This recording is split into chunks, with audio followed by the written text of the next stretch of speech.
샬롬 사랑하는 성도 여러분 안녕하세요. 바울의 옥중 서신인 빌립보서를 묵상하는 시간입니다. 여러분 기도 시간을 정해놓고 기도에 꼭 참석해 주시고요. 이번 주에는 바울이 그의 영적 아들인 디모데에게 쓴 편지 디모데 전서를 함께 읽도록 하겠습니다. 오늘 준비한 본문은 빌립보서 1장 27절 한 절입니다. 제가 읽어드리겠습니다.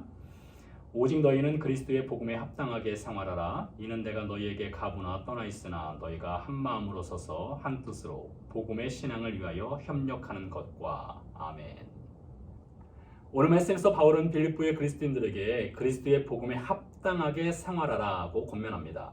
여기서 합당하게 라는 말은 가치 있게로 번역할 수 있는데요. 그리스도 복음의 가치에 어울리는 생활을 하라는 것이지요. 복음의 가치를 그리스도인이 입고 있는 영적 옷을 예로 들어 말씀드리겠습니다. 바울이 로마서 13장 12절에서 말합니다. 밤이 깊고 낮이 가까웠으니 그러므로 우리가 어둠의 일을 벗고 빛의 갑옷을 입자. 14절에 보니까요. 오직 주 예수 그리스도로 옷 입고 정욕을 위하여 육신의 일을 도모하지 말라. 이 말씀대로 우리 모든 그리스도인들은 Made in Jesus의 옷을 입고 있는 것입니다. 여러분이 입는 옷 중에서 가장 비싼 옷 얼마짜리일까요? 그 어떤 명품 브랜드도 예수님이 우리에게 입혀주신 옷보다 비싸거나 가치 있지는 않습니다.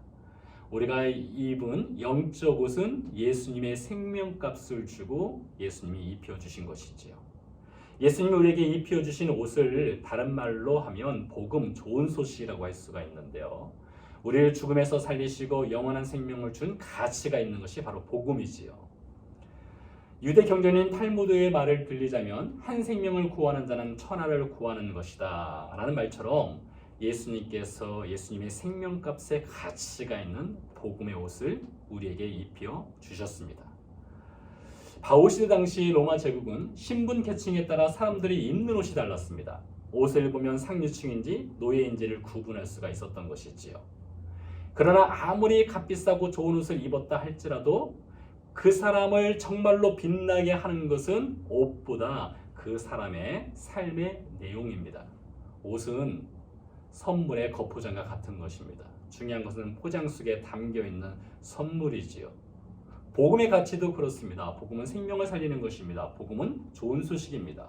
그 복음의 가치가 빛나기 위해서는 복음이라는 옷을 입고 있는 그리스도인의 생활이 중요합니다. 복음의 가치인 예수 그리스도의 옷을 입고 있는 그리스도인 어떻게 생활합니까? 바울의 말을 이어서 들어보도록 하겠습니다. 27절 중반입니다.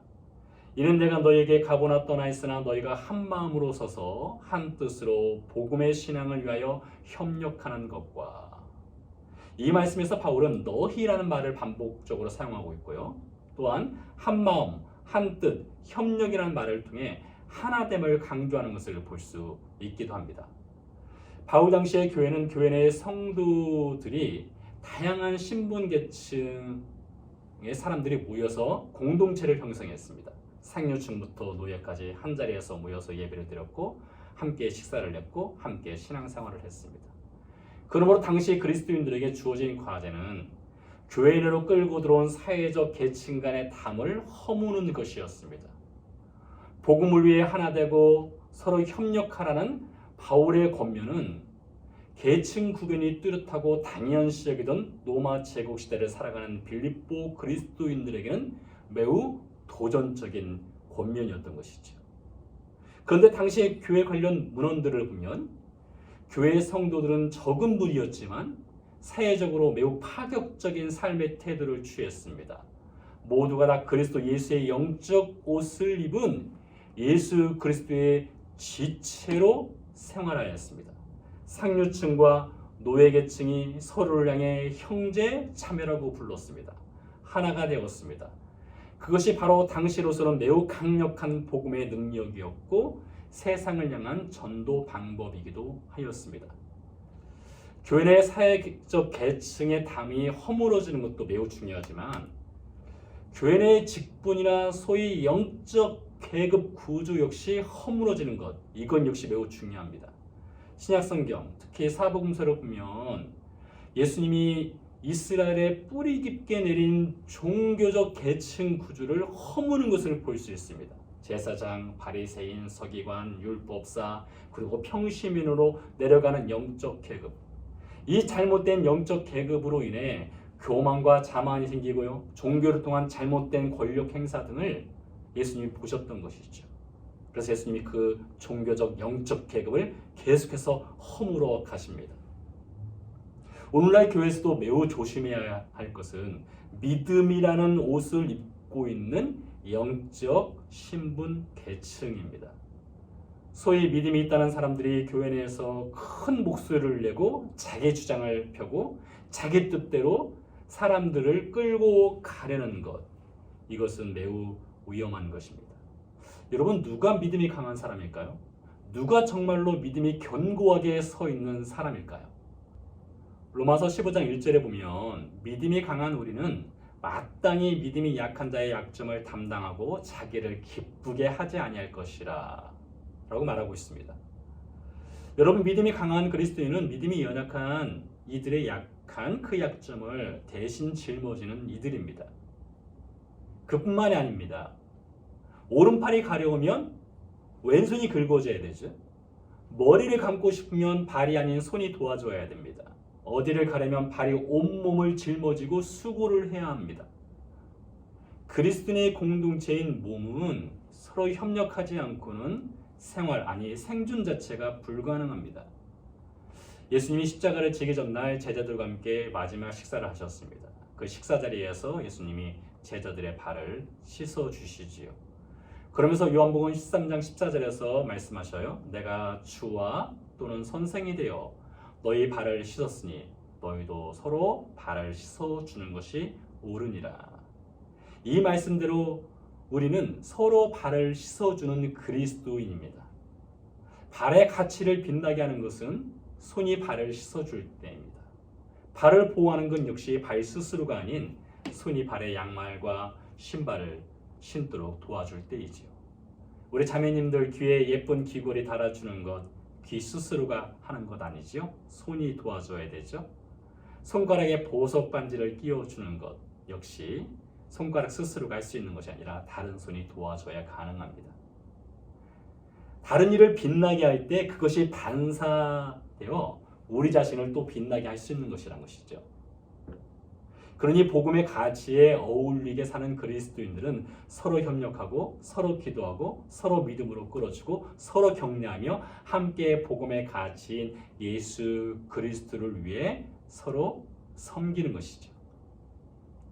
예수님께서 십자가를 지기 전에 드린 기도가 요한복음 17장에 나옵니다.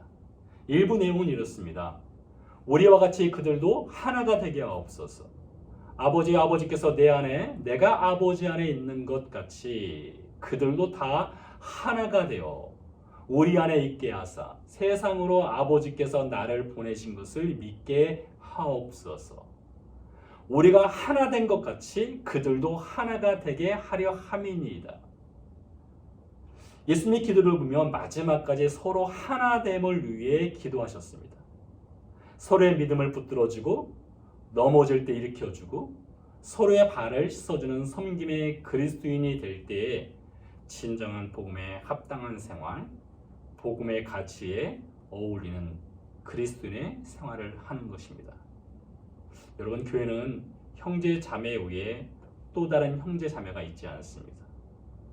오히려 예수님 말씀대로 교회는 서로를 향해 발을 씻어주는 공동체입니다. 복음을 위해 협력하기 위해 서로를 향해 담을 허물고 서로를 빛나게 하는 것이 복음에 합당한 복음의 가치에 어울리는 그리스도인의 생활입니다. 여러분은 누구의 발을 씻어주고 있습니까? 기도하시겠습니다. 살아계신 아버지 하나님, 감사와 영광을 주 앞에 올려드립니다. 복음의 가치에 어울리는 복음에 합당한 생활을 하는 우리 모든 그리스도인 되게 해 주시옵소서. 형제 위에 형제 없고 자매 위에 자매 없고 서로 섬기는 손만 있는 그리스도인, 서로를 향한 담을 허물고 하나가 되는 그리스도인 공동체가 되게 해 주시옵소서. 감사드리며 예수 그리스도 이름으로 기도드렸습니다. 아멘. 여러분 이어서 개인 기도로 깊이 들어가시고요. 저는 다음 시간에 찾아뵙겠습니다. 감사드립니다. 안녕히 계세요.